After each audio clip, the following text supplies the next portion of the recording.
I pledge allegiance to the United States of America and to the republic for which it stands, one nation, under God, indivisible, with liberty and justice for all. Thank you all for putting up with all the technical difficulties and calling in from wherever you are. Naturally, we don't have any audience, so I don't think any audience is called in, so we're going to suspend that part of it. Hopefully, you guys are on the phone, have a agenda. If not, it's the usual thing. We're going to start with corrections to the agenda or consent calendar. Does anybody have anything on that? No.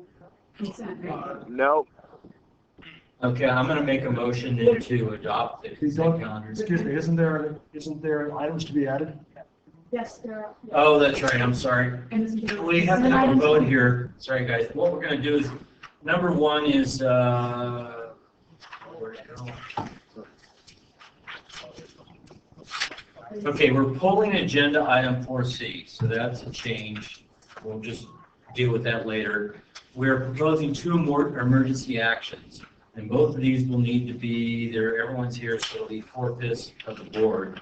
The first one is item 6F, which is a resolution declaring an emergency in response to the coronavirus COVID-19 outbreak. The second item is 6G, which is the water and service late charge penalty fees. And I don't have a description of that. I guess we can talk about that when we get to the Right. Yeah, we'll talk about that when we get to the deal. So I will make a motion to add both 6F and 6G as I just read. Yeah, and the reason the record should reflect that the reason you can add this issue with the COVID-19 virus issue has come up and accelerated since the agenda was posted, and so it couldn't have been on your regular agenda. And so, given that and you need to take immediate action by the district, you can add these two agenda items. Right, because G is related to F. Correct. Right. Okay. You can add these two agenda items by 4/5 vote. Okay. So we have a motion. We have a second by Kelly. Yes. So how do you want to? You just want to do a roll call? Yeah, I'll do a verbal vote. So Director Cephalou? Yes. Okay. Director Jones? Yes. Director Vogelsang? Yes. Director Sheehan? Yes. Director Exline? Yes. Okay, great. So I'm going to go ahead and put it up. So that passes 5-0. Right. Oh, look at it. We even have a screen, you guys. This is impressive. Okay, so that passes unanimously. Okay, now I can move on to now that we've added that to the agenda. Now I'm going to make a motion that we adopt the consent calendar. Okay, I'll second that. Okay. And that's without, what, 4C you said? Yes, so that's Yeah, with as changes amended. as presented. Right. Yes. Okay, so Director Cephalou? Yes. Director Jones? Yes. President Vogelsang? Yes. Director Sheehan? Yes. Director Exline? Yes. Okay, hang on just a second. And passes unanimously. All right, great. So 6A, it's the water meter installation project phase 5B. We are here to award this to the lowest responsible bidder, and Julie is here to talk about it. Exactly. I'll be making all the presentations from the engineering department today. So first one up is the water meter installation project phase 5B. On March 10th, we received two bids from Vinciguerra Construction and White Rock Construction. Vinciguerra was the apparent low bidder, and staff has since reviewed their bid submission. We provided a memo to the board today with the summary of our review, and there are a few minor deviations in their bid. We've also reviewed their disadvantaged business enterprise good faith effort packet, and they were in compliance with the bid requirements there. So We are asking that the board go ahead and award the bid to Vinciguerra Construction in the amount $1,911,400.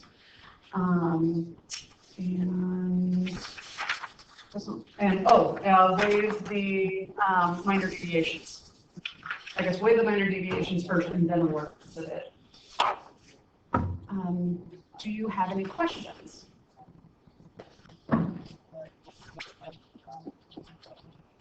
I'm not hearing this. So you guys on the phone, I realize these phone conferences can be difficult, but don't feel like you're stepping on anybody or interrupt anybody. If you have something, just speak up. If we have more than one, we'll get to everybody. Is everybody good with this issue without questions? Yes. Yeah, I feel good. I think we've been covered, throughout ops and brought up to date, so no questions on my end. Okay. One thing that Trevor asked me to, remind everyone is that while this is the last major phase of construction for the meters project, it does not mean that we will be fully metered at the end of this project. There will be about 100 services left to meter, and those are all the most complicated ones, or the ones that have easement issues or things like that need to be resolved. And so we'll then chip away at those last 100 kind of one at a time outside of a larger construction project.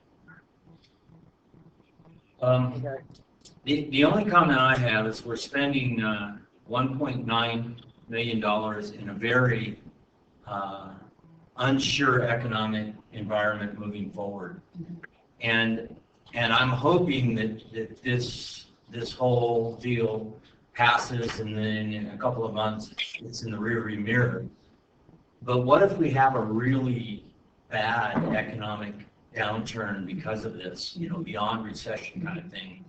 Is there a way that if that were to happen, we could, let's say, postpone this project for a year after we've done this vote and everything? I think the answer is yes, isn't it? I mean, if You'll probably, you could terminate or suspend. I forget, does your contract actually have terminate for convenience? Yeah, I think we can terminate for any. And the other thing, we could also just negotiate a change order with the contractor to carry it over the next year, because there obviously would be Right. price impacts. Would this have any effect on the state revolving fund loans? Not this one, because the funding's already in place. Okay. Yeah, this is actually the very last phase of the long multi-year. Right, loan okay. agreement. Sure. And so that's actually an interesting point. Trevor did speak with White Rock Construction, who was the other bidder, and they were, nervous about the bidding climate with what's going on. And he said that his interpretation of how things are going to proceed is that people are going to be really sharpening their pencils for any projects that don't have outside funding. So, anything that they feel confident is secured and will be moving forward.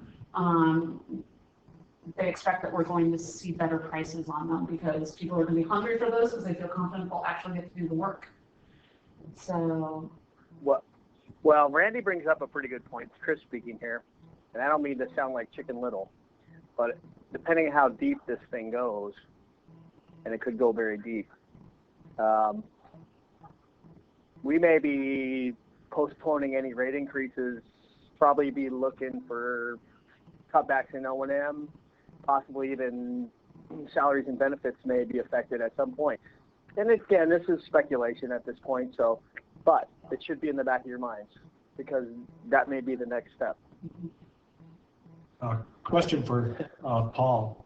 Is there a time period that the district has to use these funds? Yeah, I mean, it's possible. They don't like us to do that, but it's possible that we would have to request an extension. So if what? But after what date? I don't know. I'd have to clear. Because we might never go to 2021 without an extension, right? Or you don't know? I don't know. Yeah, I'll have to ask Lynn what that date is. Typically, we see 3 to 5 years on that funding, but since this was a multi-year contract, I have to check on the details. Yep. We'll get back. We'll let you know. One other point with this particular contractor, when he was the low bidder on Rocky 2 a year ago in the spring, and then we had funding issues, and we decided not to award, and then we went out 2 months later and we did.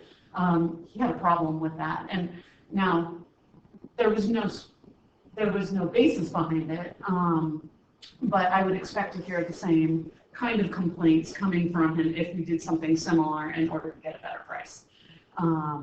So, be that as it may, I just want to bring it up. To me, I bring that up, and I'm glad to see that that is an option. I don't expect that to happen, but just like with the coronavirus, which we will talk about later, you prepare for the worst. Mm-hmm. And I just wanted to have that on the table. If we had to cancel this and wait till another year, it wouldn't be waiting for a better price. It would be because things are in shambles. Yeah. So with that said, I will support this. So one other point I want to make on all us, I think we have other bids that were. And this applies to everything we're spending money on. Yeah. Another concern is that we award this bid, we get into the project, and they're unable to deliver because they can't get the materials that are being required for installation. And, depending on what has predicated that, will they have a claim of force majeure? And I don't know what all the implications of that. That would probably be the reason. It's something out of their control. Out of their hands, yeah. Obviously, this isn't a natural disaster, but it's an epidemic. Mm-hmm. And so they probably could claim force majeure and get a reasonable extension to perform. So that we could expect that on possibility on any project. Mm-hmm. Yeah. Exactly. Okay. Why don't you read the motion you want us to say, Julie, if you don't mind? Sure. I'm requesting that the board waive the minor deviations in the bid from Vinciguerra Construction and award the bid to Vinciguerra Construction in the amount $1,911,400. So moved. I'll second that. Let's see, Director Cephalou, Yes. Director Jones, Yes. President Vogelsang, Yes. Director Sheehan, Yes. Director Exline. Yes. Okay. That passes unanimously. Okay, Julie, seems how you're going to be doing all of this. You're just going to continue. I'll just keep on rolling. All right. So item 6B, this is the request for purchase of the census water meters that will be used on phase 5B. The scope of the purchase is not all of the meters that are needed for the completion of the project. It's just the additional that we need because we do have some leftover in our stock from last season. So it's actually a relatively small purchase in the scheme of things. So some of the details of this is that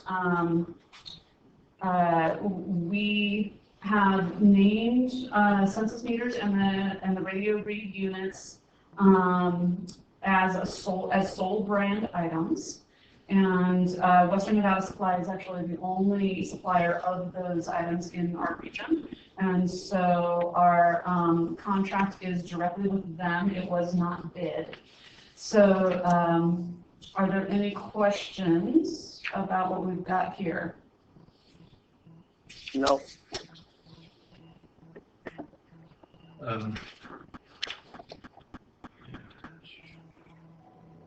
No, I don't think so. You guys are all good with this? I mean, Well, it kind of goes with the last one we just voted on. yeah, exactly. Yeah. Would you like me to read the request of Yeah. action? Sure. All right, I'm asking the board authorize the exception to the bidding procedures as outlined in the purchasing policy for a sole source purchase of standardized supplies, and that the board authorize the purchase of the census meters and radio read units from Western Nevada Supply in the amount $43,399.55. So moved. So moved. You can give that to Chris if you want to. I'll give it to you, and how about, Yeah. do we have a second? Stephanie, you want to second that? I will, yeah. Okay. And then for voting, Director Sutcliffe, Yes. Director Jones, Yes. President Vogelsang, Yes. Director Sheehan, Yes. Director Exline. Yes. Okay, that motion passes unanimously.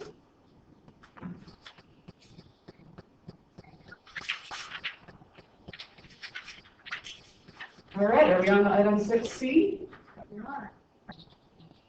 All right, this is the valve procurement for the Luther Pass Pump Station Improvements Project. I think you're all aware that we currently have a bid on the street for a general contractor to construct that project. But because of the foreshortened timeline for them to complete the work, we wanted to get a jump start on completing some of the long lead items. So we identified a total of what looks like 7 valves that suppliers have told us have quite long lead items, 10 weeks or more. And so these are the ones that we went ahead and did a separate purchasing bid. And so for that bid, we took bids on March 10th, actually at exactly the same time as the meter shed opening, coincidentally. And we received 3 electronic bids for that project, for that purchase. The bids range from, in total, $313,750 to $496,332.50. Our engineer's estimate had been $576,500, so that kind of came in well below engineer's estimate. The total I just read you, that was for the base bid and for the added alternates. The way we structured this purchasing bid was the base bid was for carbon steel valve bodies with a epoxy coating. But we also wanted to see what kind of price we could get on stainless steel valve bodies that didn't require any sort of coating. So the totals I just read you was actually for 14 valves. It's the sum of both. The prices for the stainless steel valves actually came back quite competitive. And so because these valves are to be installed on the B line, it's a really high pressure installation, and on a critical line, we think it's in the best interest of the district to go ahead and go with the higher priced stainless steel valves in this case. So the bids that we received were not without their problems, and we provided you today with a detailed summary of all the deviations that were associated with these 3 bids. And so I will run through them briefly for you. So the low bid was from KPR, which is a supplier that we've never actually worked with before. And the primary issue with their bid was that they actually put a condition on their price that they could not meet the schedule. Well, that was the whole reason for us going ahead of time to do the procurement, was so that we could meet the schedule that we dictated in the bid. So we are going to recommend that their bid be thrown out as non-responsive because of that condition. So then moving on to the second low bid, that was from Western Nevada Supply. They did not have any scheduling conditions in their bid. They committed as a comment to their bid that they could meet the schedule, which makes us feel good. And then with their price, they actually told us what the lead times would be for the delivery of the different types of valves. And so we have discussed with them after the fact the schedule, and they have confirmed that they will be able to comply with it for the price that they provided. There was another issue with Western Nevada Supply's bid, however, in that they were having technical difficulties at the time of bid. And so while we received their price on time at 2 o'clock, along with all the other prices, we didn't receive any of the backup documentation. The attachment wouldn't attach. And so they scrambled, and 22 minutes after bid opening, they provided all the backup documentation by email. So we feel that this did not give them a competitive advantage. We already had their prices. And so we're asking that you find the deviations in Western Nevada Supply's bid as immaterial and waive them. So what else am I missing, Gary? You and I talked about this quite a lot today. The, how the bids were structured, what you were looking for. Oh, yeah, that was the other biggie. Okay, all three bidders misinterpreted our added alternate bid items to be alternate bid items. What we were looking for and what they were directed to do was to give us the incremental additional cost for providing stainless steel valves instead of carbon steel valves. Instead, all three of them made the same mistake and gave us the total price for the stainless steel valves. So in any case, because they all made the mistake in the same way, we're still able to compare all the bids to each other directly, and Western Nevada Supply is still the second low bidder. So super complicated and messy, but we think fair. And so what we're asking for you to approve today is only the added alternate bid items. Western Nevada Supply they have confirmed that they will supply those stainless steel valves for the price of bid items 6 through 10 that they bid. So with your approval, that is how the purchase order will be written.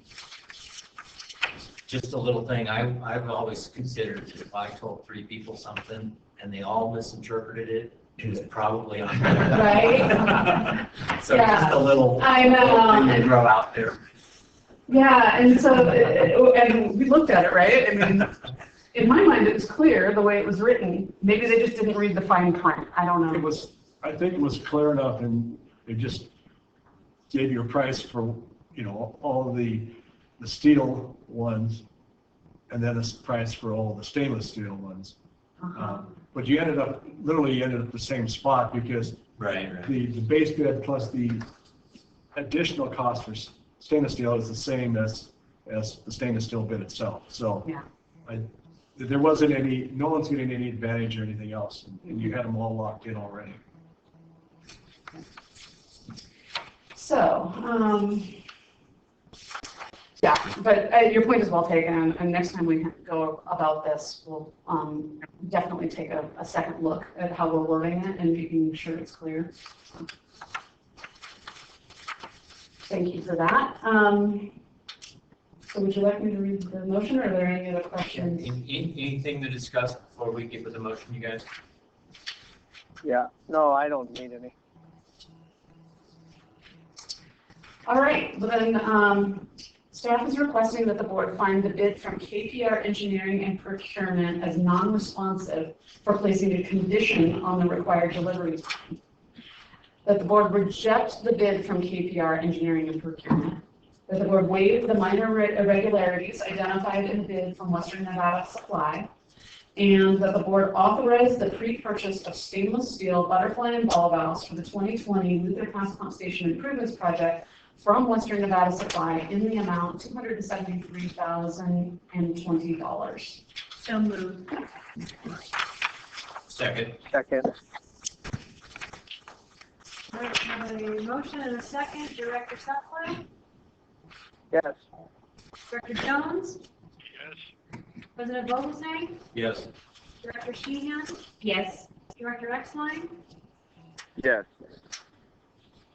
Okay, that motion passes unanimously.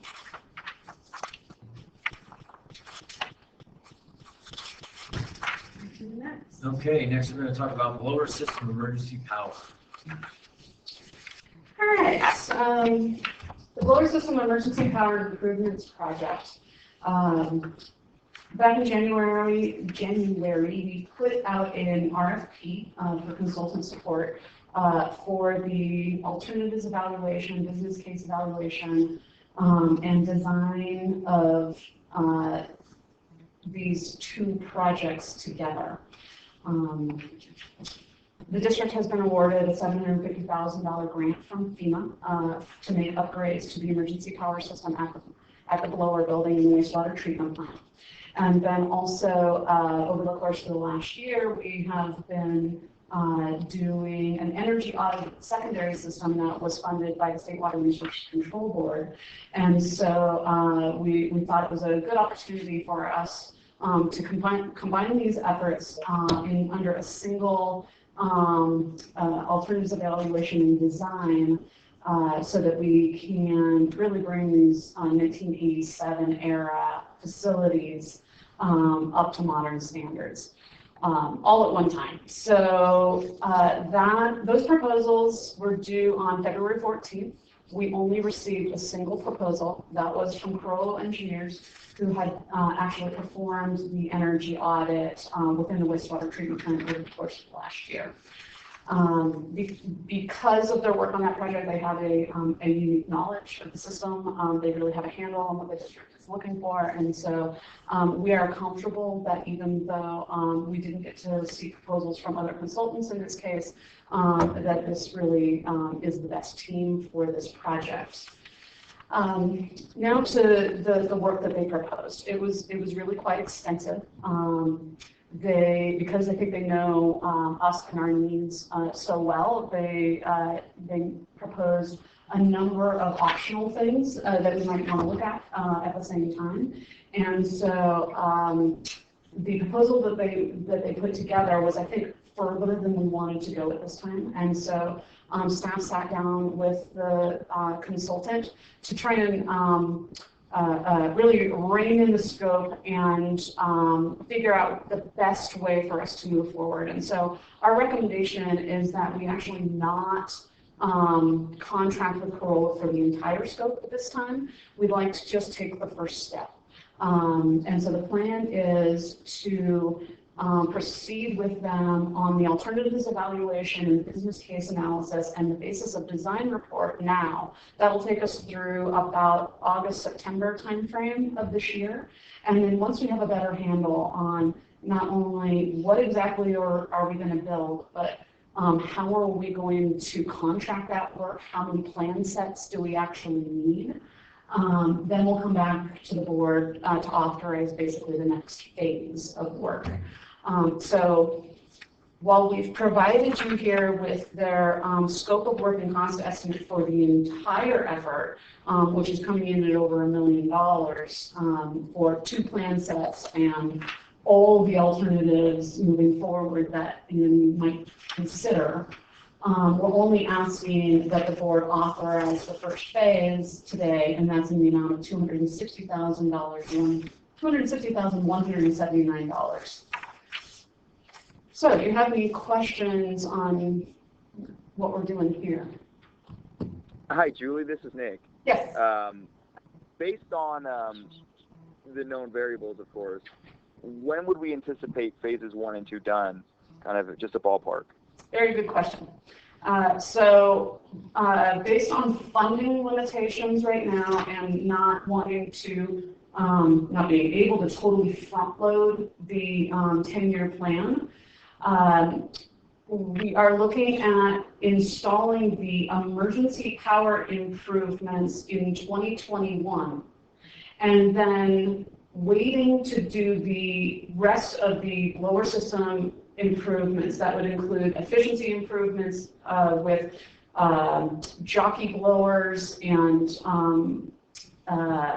with the electrical replacements and new instruments. That would be postponed until 2024, right on the heels of the last secondary clarifier improvement.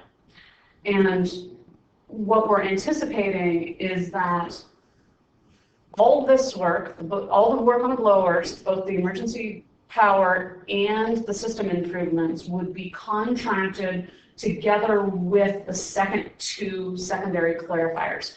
So that becomes a 4-year construction effort at the plant, very well coordinated and laid out, but all with the same contractor.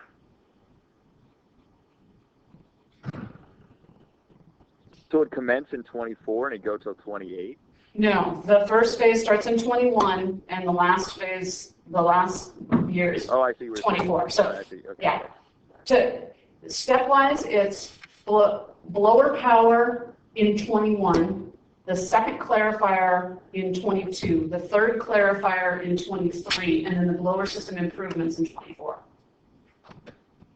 Cool. Thank you. Yes.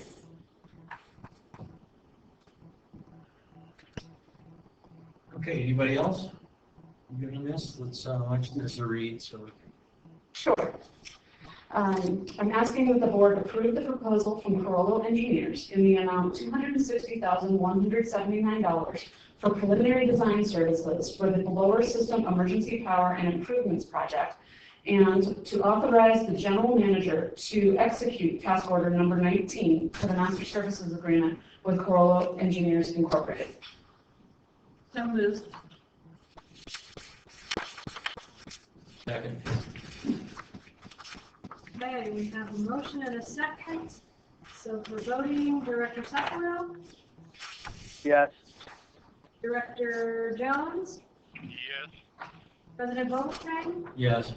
Director Sheehan, Yes. Director Exline, Yes. passes unanimously. Okay, Thank you. we'll do, payment of claims now. I move approval of payment of claims in the amount of $1,364,757.30. Second. Okay, we have a motion and a second. Director Sefalo, Yes. Director Jones, Yes. President Vogelsang, Yes. Director Sheehan, Yes. Director Exline, Yes. motion passes unanimously. Okay, now we move on to the item 6F. And this is, John's going to talk about this, the resolution declaring an emergency in response to the coronavirus. Yeah, I thought I'd start out with quite a bit of background and then we go into the board action. So COVID-19, we've had our eye on COVID-19 for some time, but really an intense flurry of activity last week. Melanie was leading our efforts on this, tracking events and recommendations and emailing summaries to our staff. Seems like such a long time ago already, but it's just been about a week, a few more days. So every day writing information and increasing concerns to your staff. Last Thursday, we began developing our risk minimization and outbreak response plan, starting with a model plan from another water district that Shannon brought this forward. That was really a game changer for us, and this massively accelerated the development of our plan. So thanks for bringing that forward, Shannon. We assembled our COVID planning team with 6 to 8 managers on any given day. We spent most of Friday developing the first plan, which was sent out to all staff and starting out at risk level 2. The plan has 4 risk levels, and I'll provide a little more detail on that later. And I forwarded those plans to the board each time that we changed them. We then worked much of Monday on refining our plan for risk levels 3 and 4. We just happened to have the operations committee meeting here on Monday, so we had some discussion during that meeting. Before that meeting started, we discussed the plan and received positive feedback for our actions up to that point, including closing the front office to customers on Tuesday, although we continue to be totally engaged and working with customers by phone and email. Also on Tuesday, we began meeting with crews and staff to discuss the details of the plan for risk level 3, which was then announced at the end of the business day on Tuesday. Implementation of risk level 3 began on Wednesday. The board has been receiving the most up-to-date plans. Most recently, I believe you received an update today. It had just a couple minor changes from the last time. But I wanted to talk about the plan in just a little more detail. The goal of the plan is to continue serving our community in the event of an outbreak by keeping our staff healthy so we can continue providing essential water, wastewater, and recycled water services. We are expecting that COVID will hit our town and hit our staff. We're planning for this. We just don't want it to hit too many people at the same time, especially on the same crew or really our most critical crews. So essentially we want this plan to minimize and level out the impacts of the virus and the sickness over time. Of course, we also have some older staff and staff with additional medical concerns, and we're taking additional precautions for them, such as reassigning them to safer workplaces and changing their type of work. A little about the structure of the plan. The plan is set up with 4 risk levels and increased actions to be taken at each risk level. And we determine the risk level that we operate in. It's not coming from the state or any government entity. We are setting our risk levels based on what we see out there and in our system and in our community as new information comes in. So the board can review the various actions at each risk level, but I wanted to explain a little bit more about what we're doing at risk level 3. Before I go into some of those details, is there any questions or comments from the board? Just one comment from me. The plan did not get updated at the one highlighted section where it says we're in risk level 2. It says that's where we're at right now. It should be risk level 3. So that should be moved in the plan. Oh, in the board item? In the plan itself. Oh, I got you. Okay. Not a big deal. Okay, I'll continue on. We have set risk level. Sorry? Okay. We have set risk level to 3 because of the increase in cases in the surrounding communities. Placer and Washoe County have positive results, and also I heard some in Douglas County might have some positive results at this time. There's been no confirmed cases in El Dorado County, but there's a lot, of course, in the Bay Area. We get a lot of visitors from the Bay Area. Even in spite of the area shutdown, risk level 3 actions began on Wednesday, and they include staggered shifts, telework, and other changes. A little more about staggered shifts. Most of our field crews are now working in 2 separate teams that work on different days with no overlap. So in underground repair, for example, we've split the entire crew into a Team A and a Team B. So this week, for example, Team A would work Monday, Tuesday, Wednesday, and Team B would work Thursday and Friday. Then the following week, next week, Team A would work Monday and Tuesday, and Team B would work Wednesday, Thursday, Friday of the week. So they are reporting to the district fewer days per week so that there's no overlap between the crews. We don't want a sickness to threaten the entire department and other departments at the same time. To make up those 40 hours, they remain on call. They are working. They will answer calls and must be available to come in at a moment's notice. And they are doing training and certifications in the downtime. A little more about our telework. This is another important strategy, and to the extent possible, office staff is working on laptops at home. We have call-in meetings and go-to meetings, like we have Shelley and Shannon online right now. Each department keeps physical staff in the office, but again, we are staying productive as we socially distance employees to keep them healthy and hopefully virus-free.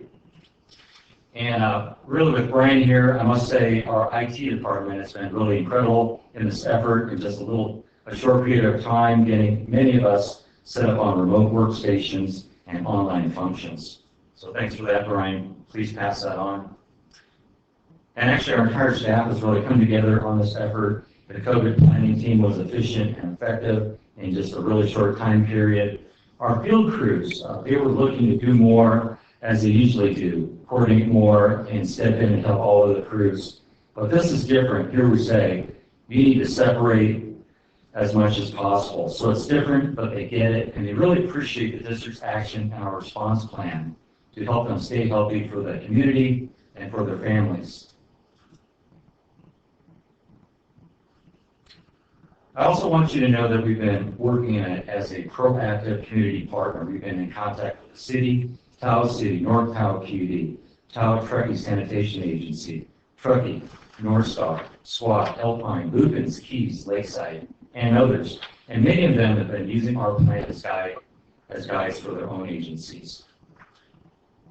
Shelley and I participated on a conference call with Clint Purvance at Barton. They're worried, of course, about an outbreak overtaking their capacity in town. And then it still seems like a lot of people are coming in from out of town, from the Bay Area, and hanging out around town. Although it looks like, and from my talking to our crews out there, it seems like this has really tapered off in the last 2 days. So I would like to leave with this statement by Clint. He stated that nobody has ever said, "I wish we would have waited to do something about this." So with that sentiment, I think we got ahead of this. I think we're feeling on top of it right now as much as we can, and that we are implementing some great strategies to keep our employees healthy in order to provide our essential services to the community in the event of an outbreak. So that is my intro. I'll open it up to Randy before we get into the requested board actions.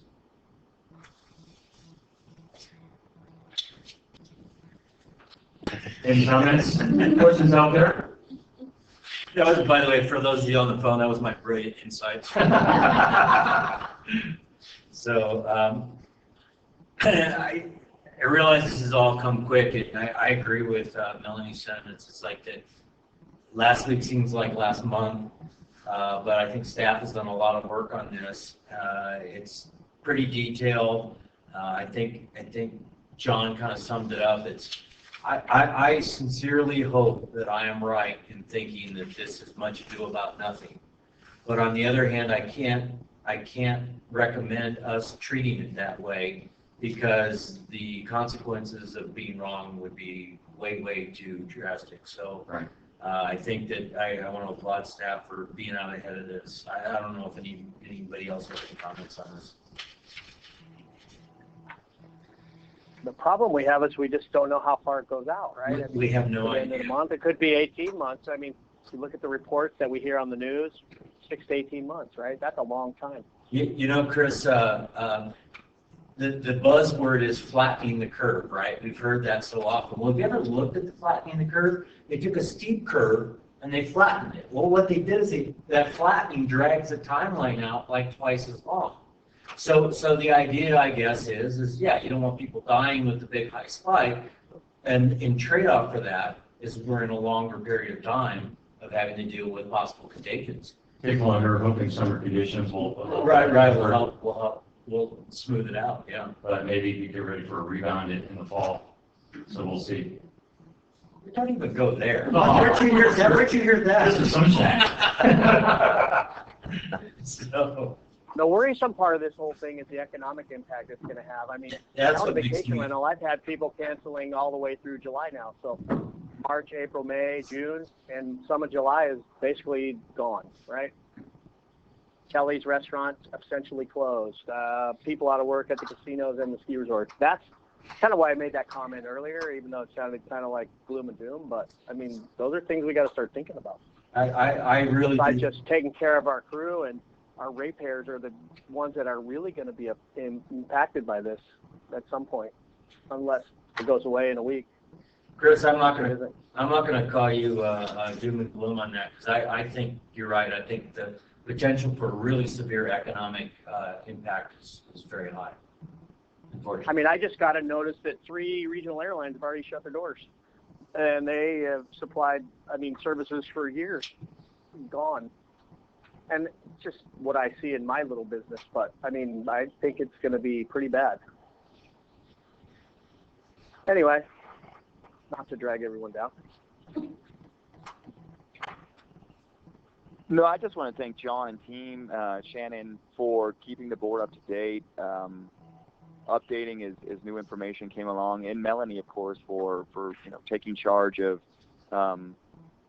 making everyone in the district aware of this, the terrible situation, but getting on top of it was extremely important. We'll see where it goes, but just commend your efforts. all that can be done for now. Yeah. Well, we do have a resolution to adopt, don't we, John? Yeah, you want to take you through the board action items? Sure, why don't we do that? Here, you can read these all at once, one at a time. Do you want any further discussion on them, or are they pretty clear the way they are? Yeah, just as a highlight, not the motion, we talked about the emergency action. We talked about the response plan. We are going to increase the general manager and assistant general manager's purchasing authority. Could we have a little discussion on that? You want to discuss that a little more? Sure. Okay, sure. Well, I think we talked about, right now, there's no amount on there, it's more comfortable, there being no amount, So who determines the amount? COVID. Good answer. Yeah, I mean, these are all obviously just spending necessary. What's your limit right now, Tim?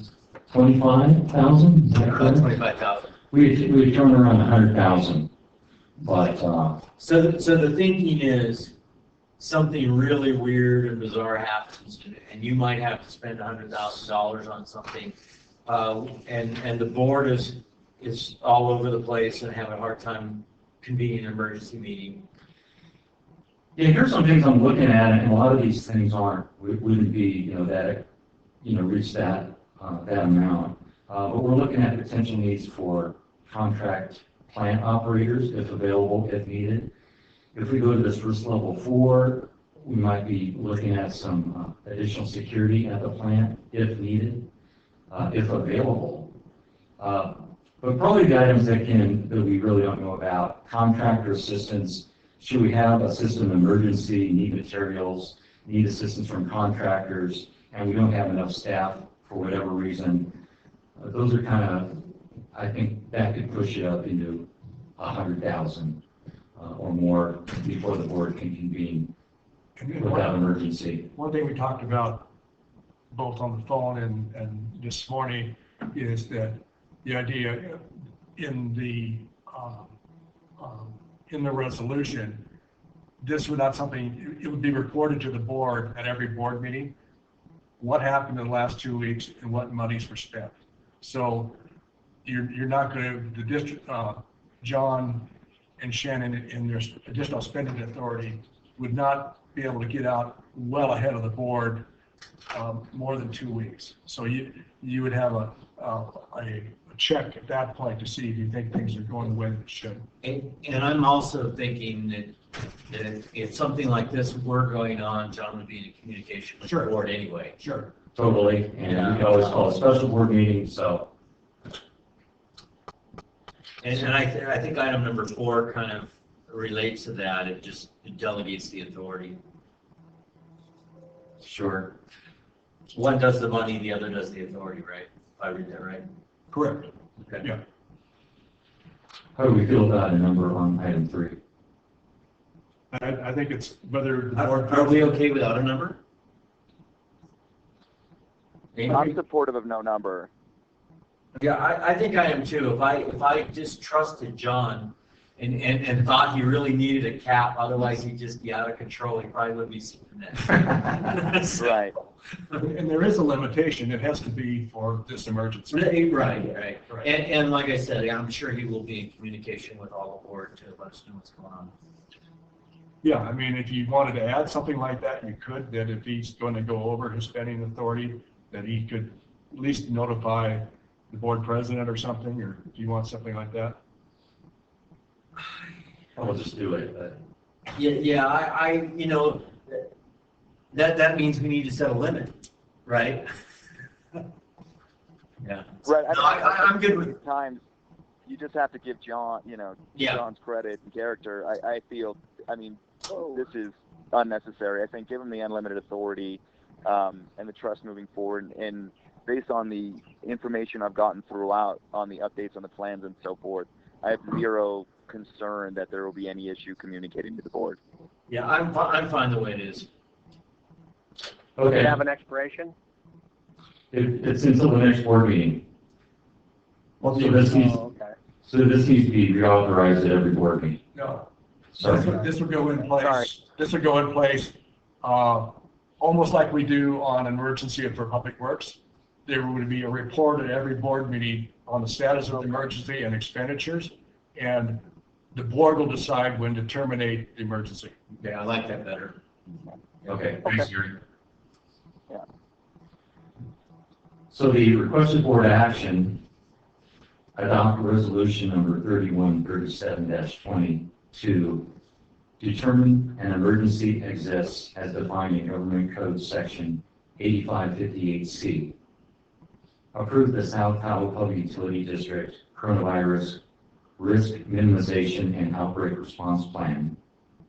Increase the general manager's and assistant general manager engineer's purchasing authority without limit during the emergency, and delegate authority to the general manager and assistant general manager engineer to order any action necessary to respond to the emergency. Okay, I'll give you a so moved on that. I'll second that. I'll- Okay, so we have a motion and a second. Director Cephalou, Yes. Director Jones, Yes. President Vogelsang, Yes. Director Sheehan, Yes. Director Exline. Yes. That motion passes unanimously. Okay, we're moving on to the next added item, 6G, which is to approve waiving late fees on the fourth quarter water and sewer bills. And Paul is going to give us a little talk on that. Yeah. Well, as we just discussed during the previous agenda item, we know the community is suffering financially. People are losing their jobs, businesses are closing their doors. Hopefully short term, but we really don't know. And even if it is short term, those that are affected are going to feel like it's long term. So, we are recommending that we waive fees for at least 1 quarter, and then we can evaluate after that. What if they come to customer service or email or whatever and said, how about if I pay you 1/3 of my bill every month? Oh, they can do that. Yeah, absolutely. Well, so in other words, it would be late, right? The next 2 payments would be late. But do we have Well, the these fees that ability? we're referring to here are the fees actually from the previous quarter bill, because these fees will show up on the bills that go out in 2 weeks. So that's what I'm saying. 2 weeks, you get your bill, you say, I can't do that. I give you $100. You guys willing to take it as it comes? Yes, Okay. we encourage that. We encourage Yeah. people to pay them monthly if they can, because then that lessens the impact of that, that big quarterly payment. Well, you realize I'm talking about after it's due, Yes, right? Not before, like prepayments. true. Okay. And the other piece of this I'd like to, there could be some board direction on, is whether we publicize that we're doing this or if we wait for them to ask us. That was going to be my next topic to bring up, because I would like to publicize it, but that's basically saying don't pay your bill till you have to. I think we ought to wait and see how it goes. I mean, human nature is human nature. They just told me I don't have to pay the bill. It's true, and we have received several phone calls of people asking, and it's possible those calls were prompted because Liberty advertised that they were waiving late fees on theirs last week. See, that's the other thing to consider, what the other utilities are doing. That's the one I've seen. And I just want to interject really quickly in that, we are a company, a utility provider that is being supported by the community. And I would say, to all the things we do and to our reputation and whom we are in this community, it's incredibly important that we act correctly now. And our characters, in play, I would be in favor of letting the public know of this opportunity based on the realities that everyone's facing. You see it across the board. The IRS has done this for tax returns to some degree in a similar manner. I think we're haggling over small details. We need to be looking to the big picture and to our community. And that's why I support publicizing this action. You have thoughts on this, Kelly? I don't think we should publicize it. From a staff level, we're not that concerned about people paying maybe a little bit later than they normally would. The time value of money right now is a very low impact. The Fed rate is zero right now. Yeah, so it's really not that big of an impact. You know, Nick, I'm kind of thinking about this is it may have sounded like I'm against it, which I kind of am in theory. But it is true that other government agencies, including the federal government, are talking about all kinds of the ability to pay things later. I'm kind of with you, Nick, on that. Well, Jim, I haven't heard from you too much. What do you think? Well, it can go either way, but I think that we ought to waive those late fees, but I don't know that we need to advertise it. And if there's some way of having all in advance and work out a payment structure or something else, that'd be nice if we could do that. We do offer the option of payment schedules, payment terms. Go ahead. I have one thought that might kind of bridge the gap a little bit. Instead, we could publicize that if you're having trouble paying your bills, call us, we will work with you. Instead of a blanket, we're going to waive fees. You want a non-legal comment? Yeah, sure. I think by not publicizing it, it's going to come across negative in that it's going to look like you're afraid more people are going to take advantages than might. And I like, from just what I see in the agencies, this goes to me to transparency, and particularly in a emergency situation like this, that a lot of people are being financially impacted. I think the message going out from a lot of these other utilities and governments are, we're going to be here to help you, and this is how we're going to start helping you. And I think that it just seems better to, it seems like the right thing to say, look, this is what we're doing for you now. We may take other steps, but at least this is what we're doing now to help you out. And I kind of agree with Paul that we're not losing money with this. True. The impact is so low Yeah. because interest rates are nothing at the moment. That also assumes people can pay their bills at all. Well, that's the thing, you know, if you roll it into the next one and now all of a sudden you got to pay it twice, you're, ooh boy, that's even a harder nut to cover. That's why I said, you know, depending on how long this goes forward, you know, we may be back talking about this again next quarter. Yeah, probably. Yeah. So the way it is now, we kind of had Jim was on the fence and Kelly and Chris were kind of against it. Can we actually pull one or both of you guys over to saying let's go ahead and publish it, put it out there? But yeah, that's fine. I mean, I'm not totally opposed to it. I'm just saying, you know, I mean, if that's what we think is right, then I'll go with that. I don't care. Yeah. Like I said, bigger problem is, will people be able to pay their bills in May, June? Yeah. Depending I on mean, how I think long when this this is all done, lasts this for. will be. Oh, sorry, Chris. Yeah, I go with waiving the late fees. Let's be specific when we do say this. It's late fees and not just for fees.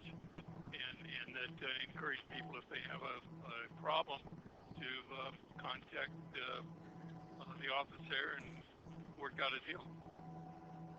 Okay. Yeah, I think that should definitely be put out. You know, when we advertise this, we also notice it exactly how John stated earlier, that we'll, you know, call the district so we can work with you because we do have the payment plan options available. All right. I think we're all in agreement on that. I don't think we have a motion. Not yet. Okay. So staff is seeking approval to waive late fees on the fourth quarter water and sewer bills as a result of the local economic impact of COVID-19. So moved. I'll second. I'll second. Just when you're on the phone, you just aren't as sharp. You know, we beat you every time. Okay, so we have a motion and a second. Director Cephalou? Yeah. Director Jones? Yeah, yes. President Vogelsang? Yes. Director Sheehan? Yes. Director Exline? Yes. That passes unanimously. All right, we're going to move on to standing and ad hoc committee reports. I don't have anything. Kelly, do you have anything? What about you guys on the phone? No. Nothing on my end. Yeah, I don't think much has been going on. So We'll move on to board member report. Oh, sorry, go ahead, Jim. Yeah, just one thing, the Aqua conference that we've been noticed that they were going to reschedule it. I just received an email this morning that said that the new dates for the Aqua conference is July 28th through 31st. So anyway, that's I thought they just cancel it, or else have some sort of webcast or something like that. Is that the one in Monterey, Jim? Yes. Okay. All right, well, we'll see. Hopefully, like I said, come July, this will all be ancient history and we'll be back to normal again. Fingers crossed. Or it goes the other way. Yeah, I guess. That's exactly right. Any other board member reports? No. Okay, we're going to move on to, is there anything going on with the El Dorado County Water Agency? John and I went, to a meeting. It was last week. Last Wednesday. Yeah. And really, I guess not much new there. And I guess one thing about that I wanted to talk about is Kelly and I would like to work with Gary and Jim, and I guess talk to them about developing a better strategy moving forward in terms of getting our fair share of tax revenues from the water agency. So we would like that direction to do so. That's Absolutely. I mean, that's always been a goal, I think, of all of us on the board. okay. We've got some numbers we're working on, and I think the next step we'll put a conference call together with Jim and Kelly, Paul, me, and Gary. All right, so John, you've got some. Okay, Jim report, got a few things here. Staffing update. In engineering, we have selected a limited term engineer, hopefully starting at the end of this month, along with the new project engineer that'll be starting about that same time. And then underground repair water worker, we are currently recruiting, but will likely delay this a bit due to the COVID situation. Not exactly sure what the schedule will be. Next item is Lukens, and if perhaps you've heard already, but the CPUC has approved a rate increase for Lukens Water last month. Residential customers will see a 55 to 66% increase depending on their meter size and usage, or if they're on flat rates. And actually, the effective date of this rate increase is last February of 2019. So their rates are actually surging beyond our rates pretty significantly. I don't have those exact numbers, but I'll bring those next time. And then, COVID-19. We pretty much covered all this. It's really just amazing how much has transpired since we put this agenda together a week ago. Big changes and also a tremendous response by your staff. Really proud and honored by all their efforts. And that's all I have. Okay, you guys can all look at the agenda for past and future meetings. We do have a couple of closed session items. Couple staff reports. Oh, we do have a staff report? I'm sorry. It Sorry. was blank, so I was being optimistic. Sorry, I just came I have this a comment morning. Okay. Was there anything else that you wanted to do first? No, it could be after. I was thinking that about the laterals, and I want to have a brief discussion about our upcoming budget workshop. Yeah. So this morning, Gary and staff met to talk about the admin code and how it handles the lower sewer laterals. You will recall that last board meeting, y'all approved an exemption from the admin code so that we could go ahead and replace the lower sewer laterals for our customers on Apache Avenue in coordination with that mainline project. So we wanted to not just let it lie there. This morning we got back into the admin code and started talking about some of the kind of discrepancies within the code, as well as our process and procedures, and maybe some inconsistencies on how we handle different situations.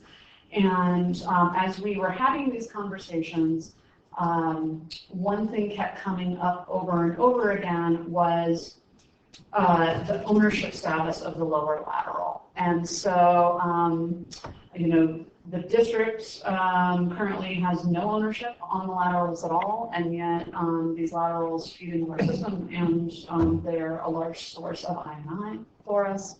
And so before we go any further with the discussions on, you know, what we actually do and how we can proceed in the future with replacement and repair on something we don't own, we want to gauge the board on their feelings about the fact that we don't own the lower lateral. Is that a good thing in the board's mind? Is it a problem? And we had an idea that maybe an ad hoc committee of the board would be the right way for us to proceed with some of these discussions to really engage you all more directly. Well, Julie, despite the fact that I tried to skip you, I'm glad you brought this up. Because I really thought the first words out of somebody's mouth was like, do we really have to talk about this well, now? no, because actually I've been thinking about this, and this lower lateral thing, you know, by and large, the lower lateral is off the homeowner's property. And so if we're going to say that they own that lower lateral, why don't we just say they own the whole sewer line down the length of their property line? I mean, you know, you come to me and I add a toilet and I do a smoke test, and you guys decide that, well, you know, we're worried about your lower lateral, and you set your TV camera up there, and all of a sudden I'm responsible. I live out in the county in the snoop paving program. I'm responsible for 30 grand worth of work on that lower lateral. That just doesn't seem right to me. I'm with Randy on that. So, you know, Gary's been doing a little research about what different agencies Without getting too much into this, I think the idea was we at a staff level have flushed out and had good discussions. No pun intended. Have flushed out a lot of these issues associated with both whether the district owns it or the property owns it. And I think what we're thinking of doing is put together just a list of issues with each way to do it, and then use that as a way to discuss this.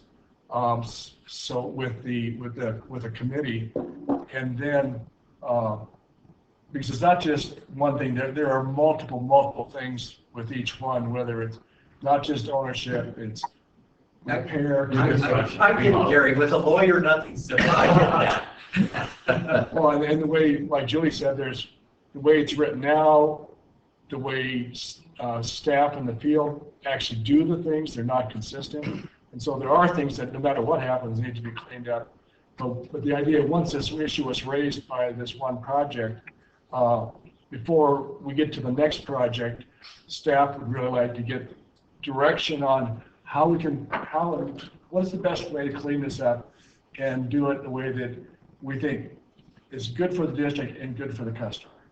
And so the idea would be to talk through all those issues with the committee, get some direction, then bring it to the full board for discussion. I am willing to be on that committee. Anybody else want to be on it? I don't think I'll have time to be on another one. When is it going to meet? Well, it'll be as needed. We'll schedule it. So it won't be regular meetings. Yeah, I don't foresee more than 1 or 2 meetings, I to be agree. I honest. think 1 or 2 would be more than enough. Yeah, I'd be willing to be on that. Jim, I can be on that. Okay, so do you guys want to arm wrestle, Rochambeau? What do you want to do? No, I'll let with kids at home and school at home, I'll let Jim tackle this one. Okay. Okay. Arm wrestle. All right. Jim and I will be on that committee, and staff will let us know when they think we're ready for a meeting. Okay, great. Thank you. I have just one thing, and I guess it's a question, because we had a lunch meeting before this meeting at staff level to talk about things and for the board prep. And I meant to ask this, and excuse me if it's already been taken care of, but I know a lot of districts are putting out something on their website about the water being safe from this COVID-19. And I was curious if the district has done that already or not, and if not, it might be a good thing to do. There's some of that public outreach on, I guess it would have been on Monday, late Monday afternoon. But we're going to go out tomorrow with an updated one, but a little more of that type of information, along with the information about the waiving the late fees, working with you and your bill, those sort of things, but also reassuring the community that, you know, their water and wastewater services are intact. Yeah, it's, you see, the two things that are people buying. I know. They're buying toilet paper and water. Yeah, neither one have anything to do with this respiratory virus. I don't know if we went out with this yet, but people have been using a lot more of the non-flood, the wipes. And that makes sense, it's probably all they could buy. Right, but it's in the sewer, it causes a lot of problems. So if we haven't already, we're going to include some information about how the problems that those wipes, those non-flushable wipes cause on the system.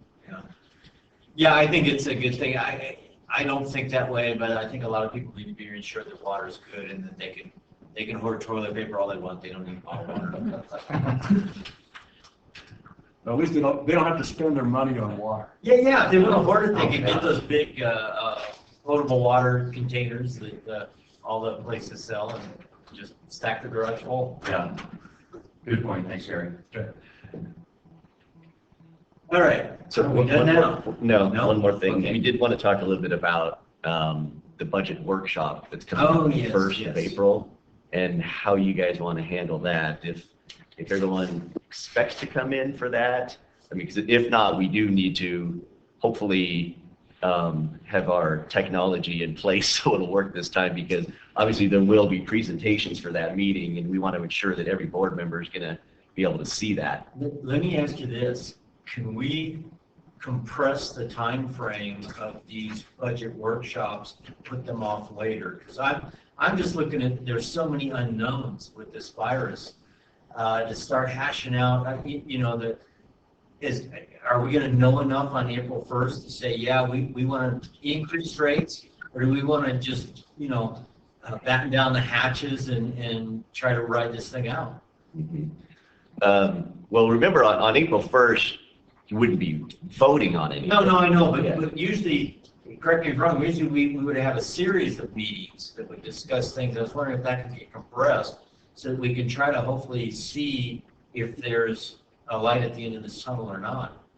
We could, and actually we weren't anticipating on having many meetings this go around, because last year, remember, was the Prop 218 year. Right. And so we did have several meetings, and then usually in the off years, we have the budget workshop, and then typically one evening meeting after that. It's usually at the beginning of May, and then the budget gets adopted the second meeting in May. Now, so yes, we could push out the budget workshop further to closer to the end of April, even if you wanted to. I just threw that out there. What's the rest of the board think? I'm with you, Randy, completely. Okay, we'll look at some date. Go ahead, Chris. Yeah, we need to base. Well, it changes every day, right? Tomorrow could be a different day. By Wednesday, next Wednesday, we could have martial law imposed, for all we know.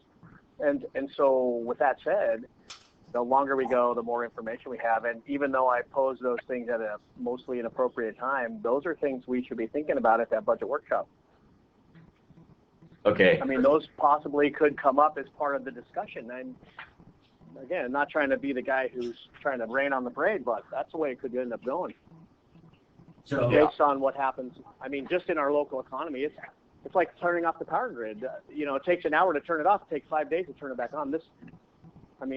Alaska Airlines, just for their sake of economic planning, has figured that they're going to be at 30% occupancy after canceling 20% of their flights up and through the summer into July at least. So, I mean, even if they backed it out tomorrow, we still got to face the fact that our town is shut down.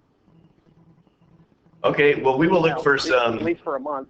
we'll look for some alternate dates closer to the end of the month. And just hope that we, I mean, Yeah. if we get to that date and we still don't know anything, that'll be informative, that we're 3 weeks down the road and we still don't know. That'll be a big piece of information right there. Right. Yeah. Okay. Okay. All right, so. And see, we had all these things added on you guys, and there's literally almost no staff sitting in this room. It's amazing how they did this. So, all right, let's go into, come out of open session. Let's go into closed session. Those of you on the phone that aren't in on this, if you would sign off, that'd be great. Thanks for joining us, by the way. Thank you. Sounds Bye. good, thank you. Thanks, Shannon. Out of closed session, we are into open session. There's nothing to report. Meeting adjourned. Thanks. Thank you. Thanks for calling, you guys. Thanks, well done, everybody. Worked out pretty good.